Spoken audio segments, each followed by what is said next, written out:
കടന്നാൽ കുടുങ്ങി എന്ന ചീത്തപ്പേരുള്ളതുകൊണ്ട് ഒരൊറ്റ മാഷന്മാരും ഈ സ്കൂളിലേക്ക് 8ാം ക്ലാസ്സിൽ ഒരു വർഷം വന്നിട്ടില്ല. പള്ളിയിൽ അച്ഛൻ ഇംഗ്ലീഷ് പഠിപ്പിച്ചു. പിന്നെ 7ാം ക്ലാസ് വരെ ഇവിടെ പഠിപ്പിച്ചുകൊണ്ടിരുന്ന ചെറിയ അച്ഛൻ്റെയൊക്കെ അപ്പൻ കണക്ക് പഠിപ്പിച്ചു. അങ്ങനെ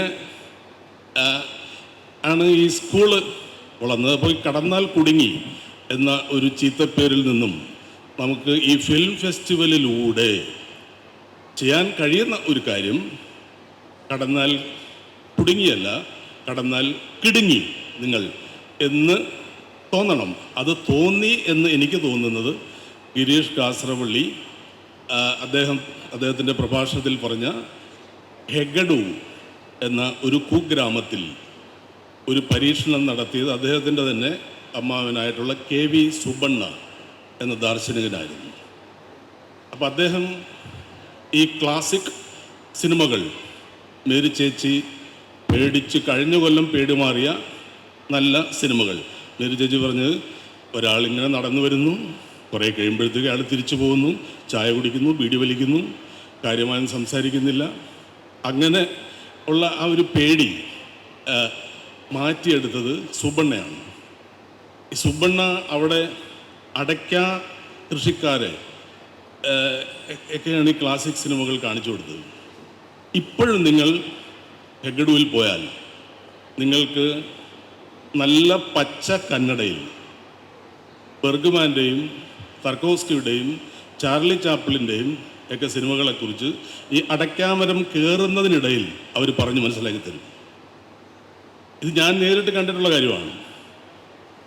ഈ ഹെഗഡുവിൽ ഗിരീഷ് കാസറവള്ളിയും ഒരു സാന്നിധ്യമായിരുന്നു. അതുകൊണ്ടാണ് അദ്ദേഹം നമ്മുടെ ഈ ഫെസ്റ്റിവലിനെ കുറിച്ച് ഓർമ്മിക്കുമ്പോൾ, അതിനെക്കുറിച്ച് പറയുമ്പോൾ ഹെഗഡുവിനെ ഓർത്തത്.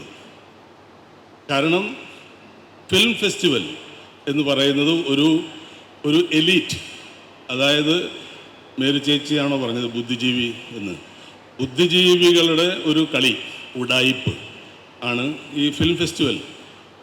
കാരണം നമ്മളിങ്ങനെയുള്ള ഒരു ഫെസ്റ്റിവൽ വെന്യൂ കണ്ടിട്ടില്ല.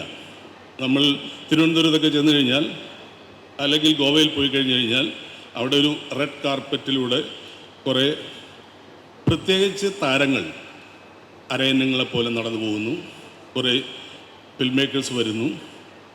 നമ്മൾ അവിടെ കേൾക്കാത്ത ശബ്ദമാണ്. ഇപ്പോൾ നമ്മുടെ ഫെസ്റ്റിവലിൻ്റെ മിസ്സിംഗ് വോയിസസ് എന്നാണല്ലോ, നമ്മളവിടെ കേൾക്കാത്ത ശബ്ദമാണ്. അപ്പോൾ ഈ കേട്ടുകൊണ്ടിരിക്കുന്ന ശബ്ദങ്ങൾ തന്നെ വീണ്ടും വീണ്ടും കേൾപ്പിക്കുന്നതാണോ ഫിലിം ഫെസ്റ്റിവൽ? അഥവാ കേൾക്കാത്ത ഒരു ശബ്ദം കേൾപ്പിക്കുന്നതാണോ? അങ്ങനെ ഒരു ആശയത്തിൽ നിന്നാണ് ഈ ഫെസ്റ്റിവലിൻ്റെ ഒരു ആശയം ഉണ്ടാകുന്നത്. അത് എൻ്റെ മനസ്സിൽ നിന്ന് വന്നതല്ല. നമ്മുടെ ലിജു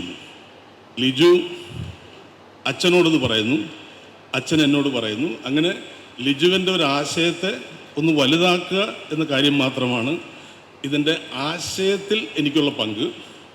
ഈ ആശയവും ആമാശയവും, അങ്ങനെ 2 പരിപാടിയുണ്ട് ഇവിടെ നമ്മൾ സിനിമയിൽ ആശയങ്ങളും ഇതിൻ്റെ പുറകിൽ ആമാശയത്തിന് വേണ്ട കാര്യവും. അതിന് ഈ വട്ടോലി അച്ഛനാണത്രേ അച്ഛൻ എന്നാണ് ആളുകൾ അച്ഛനെ കുറിച്ച് പറയുന്നത്.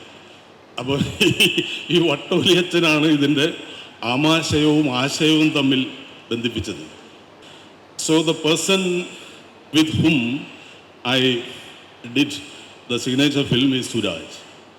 ആൻഡ് ആ സിഗ്നേച്ചർ ഫിലിം കണ്ടിട്ടാണ് ഗിരീഷിന് കടമക്കുടിയിൽ പോകണം എന്ന് ഒരു ആഗ്രഹം വന്നത്. അപ്പോൾ ഇങ്ങനെയൊക്കെയാണ് ലോകവും നമ്മളുമായി കൂട്ടിമുട്ടുന്നതും സിനിമയുമായി കൂട്ടിമുട്ടുന്നതും. അപ്പം ഇങ്ങനെ 2 കാര്യങ്ങളാണുള്ളത്. ഒന്ന്, കടമക്കുടിയെ ലോകവുമായി മുട്ടിക്കുക, ലോകത്തെ കടമക്കുടിയുമായി മുട്ടിക്കുക. അപ്പോൾ അതിൽ അച്ഛൻ്റെ ഒരാശയം അടുത്ത ഘട്ടത്തിൽ അതിനു വേണ്ടി എന്താണ് ചെയ്യേണ്ടതെന്ന് ആലോചിക്കേണ്ടതുണ്ട്. അതിന് മേരി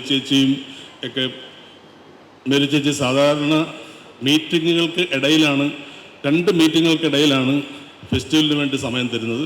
അങ്ങനെ അല്ലാതെ ഞങ്ങൾക്ക് വേണ്ടി മാത്രം സമയം തന്നു കഴിഞ്ഞാൽ നമുക്ക് ചെയ്യാൻ പറ്റുന്നത്, ഇവിടെ ഇപ്പോൾ ഉള്ള ഹോം സ്റ്റേകൾ അത് വളരെ പണക്കാർക്ക് മാത്രം താമസിക്കാൻ പറ്റിയ വലിയ റേറ്റുകളുള്ള ഹോം സ്റ്റേകളാണ്. നമുക്ക് ഇതുപോലുള്ള ഒരു ചെറിയ ഒരു മുറിയും ഒരു ക്ലീനായിട്ടുള്ള ടോയ്ലറ്റും കുളിമുറിയും ഉണ്ടെങ്കിൽ ഒരു 8-10 വീടുകൾ നമുക്ക് ഒരു മധ്യവർഗം, അതായത് ഒരു മിഡിൽ ഇൻകം ഗ്രൂപ്പിന് ഇവിടെ വന്ന് സിനിമ കണ്ട് താമസിക്കാൻ പാകത്തിന് ആക്കി കഴിഞ്ഞു കഴിഞ്ഞാൽ കടമക്കുടിയിൽ ഇപ്പോൾ വരുന്ന ടൂറിസ്റ്റുകൾ ആ റോഡിൽ നിന്ന് തിരിച്ചു പോവുകയാണ്. അവരിങ്ങോട്ട് വരുന്നില്ല. ആ റോഡാണ് അവരുടെ കടമക്കുടി, പിന്നെ അവിടെയുള്ള കള്ള് ഷോപ്പ്. അപ്പോൾ നമുക്ക് അത് ഒന്ന് മുട്ടിക്കേണ്ടതുണ്ട്. അതിന് മുട്ടിക്കണമെങ്കിൽ ഇങ്ങനെ ഒരു അടുത്ത ഘട്ടത്തിൽ ഒരു ആശയം, ഇത് അച്ഛൻ്റെ ആശയമാണ്. സിനിമകൾ കഴിഞ്ഞ വർഷം എടുത്ത സിനിമകൾ മിറർ എന്ന് പറയുന്ന റഷ്യൻ സംവിധായകനായ തർക്കോസ്കിയുടെ ഒരു പടം മാത്രമാണ് അല്പം ഡോസ് കൂട്ടിയിട്ടുള്ള സിനിമ. ബാക്കിയുള്ള എല്ലാ ആളുകൾ കണ്ടിരിക്കുന്ന കഥയുള്ള സിനിമകളാണ്. അപ്പോൾ അങ്ങനെ കഴിഞ്ഞ കൊല്ലം മിറർ കാണിച്ചു. ഈ കൊല്ലം നമ്മൾ വിം വെൻഡേഴ്സ് എൻ്റെ അലീസ് ഇൻ ദ സിറ്റീസ് എന്ന പടം കാണിച്ചു. അപ്പോൾ ഇതാണ് ഇതിൻ്റെ ഒരു ചിത്രം. അതിന് വേണ്ടിയിട്ട് നിങ്ങളെല്ലാവരും കുറച്ചുകൂടി ഒരു ഉഷാറായി വാക്കുകൊണ്ട് ഒന്നുകൂടി ഒരു ഫെസ്റ്റിവലിനെ കുറിച്ചൊരു സംസാരവും ഒക്കെ ഉണ്ടെങ്കിൽ, കഴിഞ്ഞ കൊല്ലം ഇതിനേക്കാൾ കൂടുതൽ ആളുകൾ ഇനോഗ്രേഷൻ ഉണ്ടായിരുന്നു. ജിബിൻ, ഈ ഫെസ്റ്റിവലിൻ്റെ മൊത്തം നിങ്ങൾ കാണുന്ന ഈ ആർട്ട് വർക്കുകൾ മൊത്തം ഒരാൾ പുറമേ നിന്ന് ചെയ്തതല്ല, നമ്മുടെ ജിബിൻ ചെയ്തതാണ് എല്ലാ ആർട്ട് വർക്കുകളും. അപ്പോൾ അതുകൊണ്ട് നമുക്ക് ഒന്നുകൂടി ഒന്ന് ഉഷാറാക്കി ഇതിനെ കൊണ്ടുപോയി കഴിഞ്ഞു കഴിഞ്ഞാൽ ഈ നമ്മുടെ 2 വിധത്തിലുള്ള പരിപാടി, അതായത് സിനിമ കടമക്കുടി സിനിമയുമായും മുട്ടിക്കുന്ന കാര്യങ്ങൾ നടക്കും. എല്ലാവിധ ആശംസകളും നേർന്നുകൊണ്ട് നിർത്തുന്നു.